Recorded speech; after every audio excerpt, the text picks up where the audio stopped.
এখন তো বলতে পারছি না যে দোয়া করেন, কারণ মায়ের দোয়া টিম হয়ে গেছে। বাংলাদেশ ক্রিকেট দলের ধারাবাহিক ব্যর্থতায় আশাহত বাংলাদেশের ক্রিকেট প্রেমীরা, আর তার সব ক্ষোভ মেটাচ্ছেন সোশ্যাল মিডিয়ায় ট্রোলের মাধ্যমে। এরই মধ্যে বাংলাদেশ ক্রিকেট দলকে মায়ের দোয়া ক্রিকেট দল হিসেবে আখ্যায়িত করেছে বাংলাদেশি সমর্থকেরা। এসবের মাঝেই বাংলাদেশ দল এখন অবস্থান করছে যুক্তরাষ্ট্রের টি-20 বিশ্বকাপ খেলতে। শ্রীলঙ্কার বিপক্ষে ম্যাচ দিয়ে আগামী ৮ জুন শুরু হচ্ছে বাংলাদেশের বিশ্বকাপ মিশন।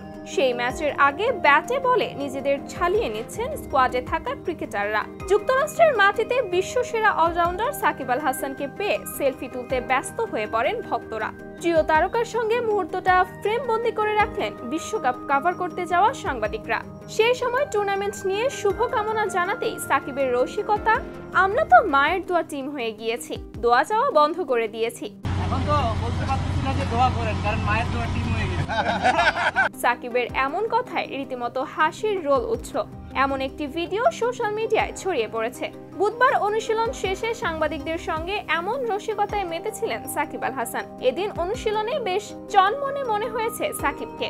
গেল ওয়ানডে বিশ্বকাপের সময় একটি বেসরকারি টিভিতে দেওয়া সাক্ষাৎকারে বাংলাদেশ দলের এক স্পিনার বলেছিলেন দোয়া করবেন, দোয়া ছাড়া কোনো অপশনই নাই। সেই সময় দলের ধারাবাহিক ব্যর্থতায় তার এমন বক্তব্য মেনে নিতে পারেননি ভক্তরা। সেই থেকে বাংলাদেশ দলকে নিয়ে ফেসবুকে ট্রোল হচ্ছে মায়ের দোয়া টিম হিসেবে।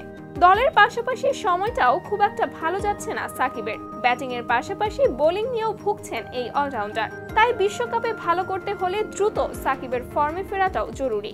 বিশ্বকাপের ডি গ্রুপে বাংলাদেশ এরপর খেলবে দক্ষিণ আফ্রিকা, নেদারল্যান্ডস এবং নেপালের বিপক্ষে। বাংলাদেশ কি পারবে এসব ট্রোলের জবাব? ব্যাটে বলে ভালো কোনো ফলাফল উপহার দেওয়ার মাধ্যমে, নাকি তাদের ধারাবাহিক ব্যর্থতা বজায় রেখে আরেকটি ব্যর্থ বিশ্বকাপ উপহার দিবে? তাই এখন দেখার বিষয়।